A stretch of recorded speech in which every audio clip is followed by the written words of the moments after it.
దేశ రాజధాని హస్తినాలో ఎన్నికలు ముగిశాయి. ఫలితాలు వచ్చాయి. మూడోసారి అధికారంపై కన్నేసిన ఆప్ అట్టర్ ఫ్లాప్ అయింది. మరోసారి గెలిచి అధికారాన్ని చేపట్టాలన్న ఆప్ ఆశలపై హస్తినావాసులు నీళ్లు చల్లారు. 10 ఏళ్లకు పైగా ఢిల్లీలో పాగా వేసిన ఆప్ సర్కార్ కు గుడ్ బై చెప్పారు.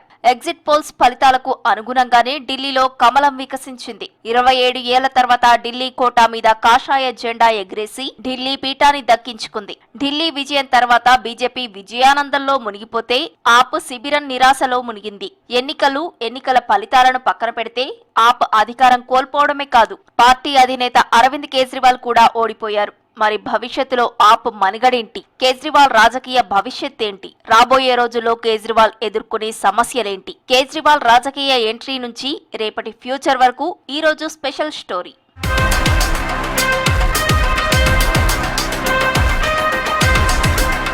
అరవింద్ కేజ్రీవాల్ 2011 వరకు ఎవరికీ పెద్దగా పరిచయం లేని పేరు. అవినీతికి వ్యతిరేకంగా జన్లోక్పాల్ బిల్లు తేవాలని అన్నా హజారే దీక్షతో వెలుగులోకొచ్చాడు. సామాన్యునికి ప్రతిరూపంగా మఫ్లర్ మ్యాన్ గా హజారే ఉద్యమంతో ఎదిగిన కేజ్రీవాల్ తరువాత ఆమ్ ఆద్మీ పార్టీని ఏర్పాటు చేశాడు. దేశంలో అవినీతి వ్యతిరేక ఉద్యమాలకు ఆశాకిరణంగా కనిపించాడు. ఎమర్జెన్సీ కాలంలో లోక్ నాయక్ జయప్రకాష్ ఉద్యమం తరహాలోనే దేశానికి ఆదర్శవంతంగా మారుతాడని ప్రజాస్వామ్యవాదులంతా ఆకాంక్షించారు. చివరకు అవినీతి ఆరోపణలలో కూరుకుపోయారు.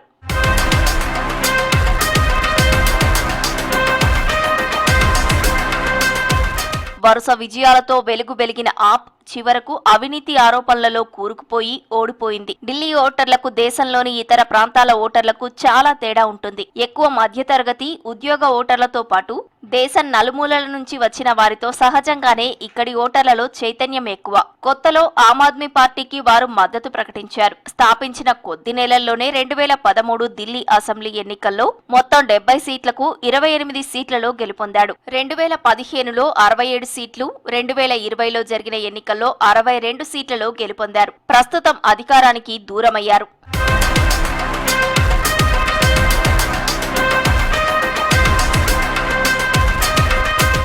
అవినీతి వ్యతిరేక ఉద్యమానికి నేతృత్వం వహించిన అన్నా హజారే అప్పట్లో కేజ్రీవాల్ ను పార్టీ పెట్టవద్దని కోరారట. అయితే అందుకు భిన్నంగా కేజ్రీవాల్ ఆమ్ ఆద్మీని నెలకొల్పి ఢిల్లీ అంటే ఆప్ కు కేర్ ఆఫ్ అడ్రస్ గా మార్చారు. మూడోసారి సీఎంగా ఉన్న కాలంలో ఆమ్ ఆద్మీ అవినీతి ఆరోపణలతో కూరుకుపోయింది. పలువురు మంత్రులతో పాటు సీఎంగా ఉన్న కేజ్రీవాల్ మద్యం కుంభకోణంలో జైలుకు వెళ్లాల్సి వచ్చింది. అవినీతికి వ్యతిరేకంగా ఆవిర్భవించిన పార్టీ అదే ఆరోపణల్లో కూరుకుపోవడంపై మీడియాలో, ప్రజల్లో పెద్ద ఎత్తున చర్చ జరిగింది. సంప్రదాయ రాజకీయ పార్టీలన్నీ అవినీతితో కూరుకుపోయాయని చెప్పిన కేజ్రీవాల్ అందుకు భిన్నంగా పార్టీ ఉంటుందని ప్రకటించి చివరకు ఆచరణలో విఫలమయ్యాడు.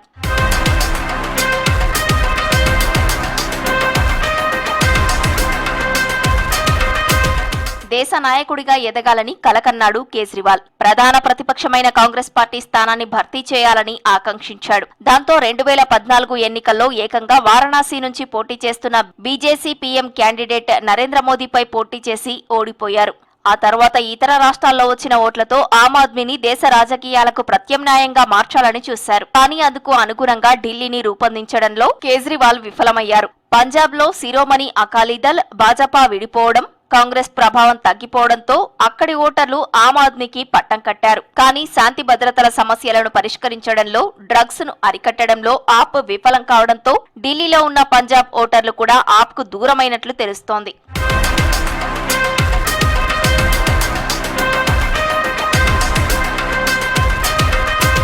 ఢిల్లీలో అధికారం కోల్పోవడంతో మాజీ సీఎం, ఆప్ జాతీయ ప్రధాన కార్యదర్శి అరవింద్ కేజ్రీవాల్ రాజకీయ భవితవ్యం ప్రశ్నార్థకంగా మారింది. ముఖ్యమంత్రిగా ఉండగానే ఆయన ఎన్నో సవాళ్లను ఎదుర్కొన్నారు. ఢిల్లీ లిక్కర్ స్కామ్ తో పాటు పలు అవినీతి ఆరోపణలను ఎదుర్కొన్నారు. లిక్కర్ స్కామ్ లో జైలుకు కూడా వెళ్లారు. అయితే ప్రస్తుతం ఓడిపోవడంతో ఇప్పుడు ఈ కేసుల్లో ఆయనకు మరిన్ని ఇబ్బందులు తప్పవంటున్నారు ఎక్స్పర్ట్స్. కేంద్ర దర్యాప్తు సంస్థలు మరింత దూకుడుగా వ్యవహరించే అవకాశముంది. కేసులు ఎదుర్కొంటున్న కేజ్రీవాల్ సహచరులకు కూడా ఇదే పరిస్థితి ఎదురవుతుందని విశ్లేషకులు అంచనా వేస్తున్నారు.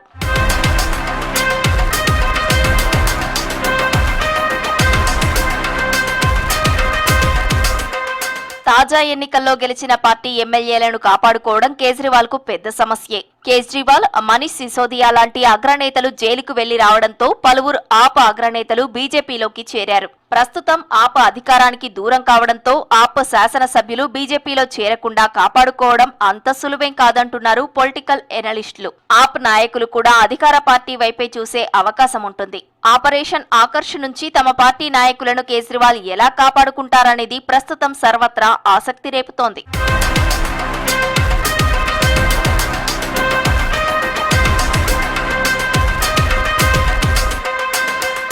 న్యూఢిల్లీ నియోజకవర్గం నుంచి పోటీ చేసిన కేజ్రీవాల్ 3,000కు పైగా ఓట్ల తేడాతో ఓడిపోయారు. జంగ్పురాలో ఉప ముఖ్యమంత్రి మనీష్ సిసోదియా కూడా ఓడిపోయారు. తాను జైలుకు వెళ్లినప్పుడు సీఎం పగ్గాలు అతిషికి అప్పగించిన కేజ్రీవాల్ అసెంబ్లీ ఎన్నికల్లో పార్టీ పరాజయానికి ఎలా బాధ్యత వహిస్తారనేది ఆసక్తికరంగా మారింది. పార్టీ పగ్గాలు ఎవరికైనా అప్పగిస్తారా లేక తానే కొనసాగుతారా అనేది వేచి చూడాలి. బీజేపీ ప్రభంజనాన్ని తట్టుకుని సీఎం అతిషి విజయం సాధించడం ఆమ్ ఆద్మీ పార్టీకి ఊరట కలిగించే అంశం.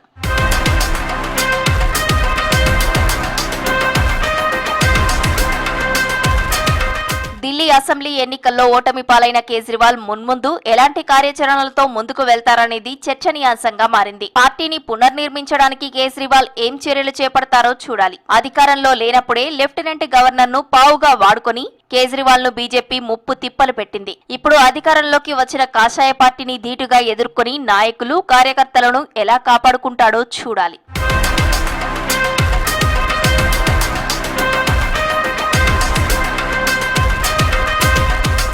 అవినీతి వ్యతిరేక పోరాటంతో రాజకీయాల్లోకి వచ్చిన కేజ్రీవాల్ అధికారం చేపట్టాక సాంప్రదాయక పొలిటీషియన్ గా మారిపోయారన్న వాదనలు వినిపిస్తున్నాయి. మధ్యతరగతి ఓట్లతో అధికారంలోకి వచ్చిన ఆయన తర్వాత ఆ వర్గానికి దూరమయ్యారన్న అభిప్రాయం వ్యక్తమవుతోంది. సామాన్యుడిని అని చెప్పుకొని శీష్ మహల్ కట్టుకున్నారన్న విమర్శలు ఎన్నికల ప్రచారంలో బలంగా వినిపించాయి. ఈ నేపథ్యంలో కేజ్రీవాల్ పూర్వ వైభవాన్ని తిరిగి పొందడానికి ఏం చేస్తారనేది ప్రస్తుతం చర్చనీయాంశంగా మారింది.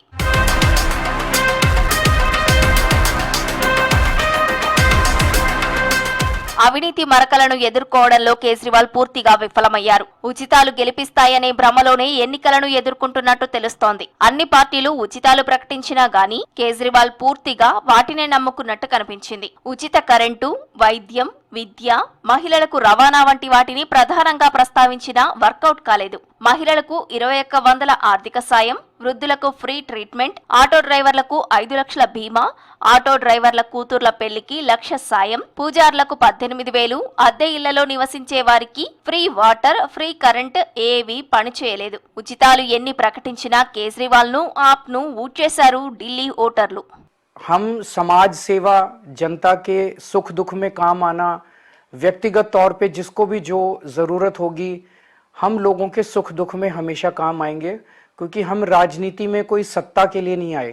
हम राजनीति को एक ज़रिया मानते हैं जिसके ज़रिए जनता की सेवा की जा सके, जिसके ज़रिए लोगों के सुख दुख में काम आया जा सके. वो काम हम करते रहेंगे और हमें आगे भी इसी तरह से जनता के सुख दुख में काम आना है. मैं आम आदमी पार्टी के सभी कार्यकर्ताओं को बहुत बहुत बधाई देना चाहता हूं. वो बहुत शानदार चुनाव लड़े.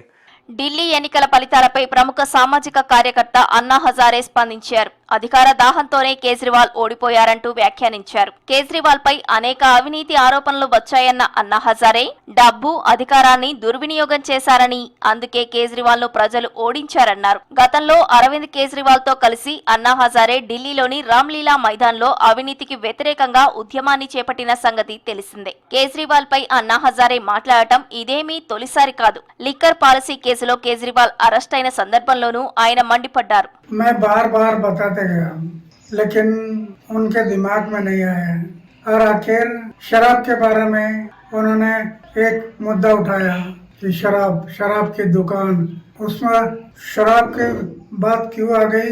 पैसा, धन और दौलत इसमें बह गया है. इस शराब के कारण वो बदनाम हो गया है. इसके कारण लोगों को भी एक मौका मिला. चारित्र के बारे में बोलता है और दूसरे बारे में शराब की बात बताता. मैं पहले से बताया रहा, आचार को शुद्ध रखो, विचार को शुद्ध रखो. కామన్ మ్యాన్ అంటూ అధికారం చేపట్టిన కేజ్రీవాల్ అందరిలానే కామన్ పొలిటీషియన్ గా మారిపోయారు. అవినీతి మీద పోరాటం అంటూ అవినీతిలో కూరుకుపోయారు. ప్రస్తుతం పార్టీ అధికారం కోల్పోవడంతో పాటు కేజ్రీవాల్ ఓడిపోయాడు. అధికారం లేని కేజ్రీవాల్ ఆప్ ఎమ్మెల్యేలు కమలం గూటికి పోకుండా కాపాడుకోవడం కష్టమే అంటున్నారు పొలిటికల్ ఎక్స్పర్ట్స్. కేసులు, అరెస్టులు మళ్లీ తప్పకపోవచ్చంటున్నారు ఎక్స్పర్ట్స్. ఢిల్లీ ప్రజల తీర్పును గౌరవిస్తానని, ప్రతిపక్ష పాత్ర పోషిస్తానంటున్న కేజ్రీవాల్ భవిష్యత్తులో పార్టీని ఎలా నడిపిస్తారో చూడాలి మరి.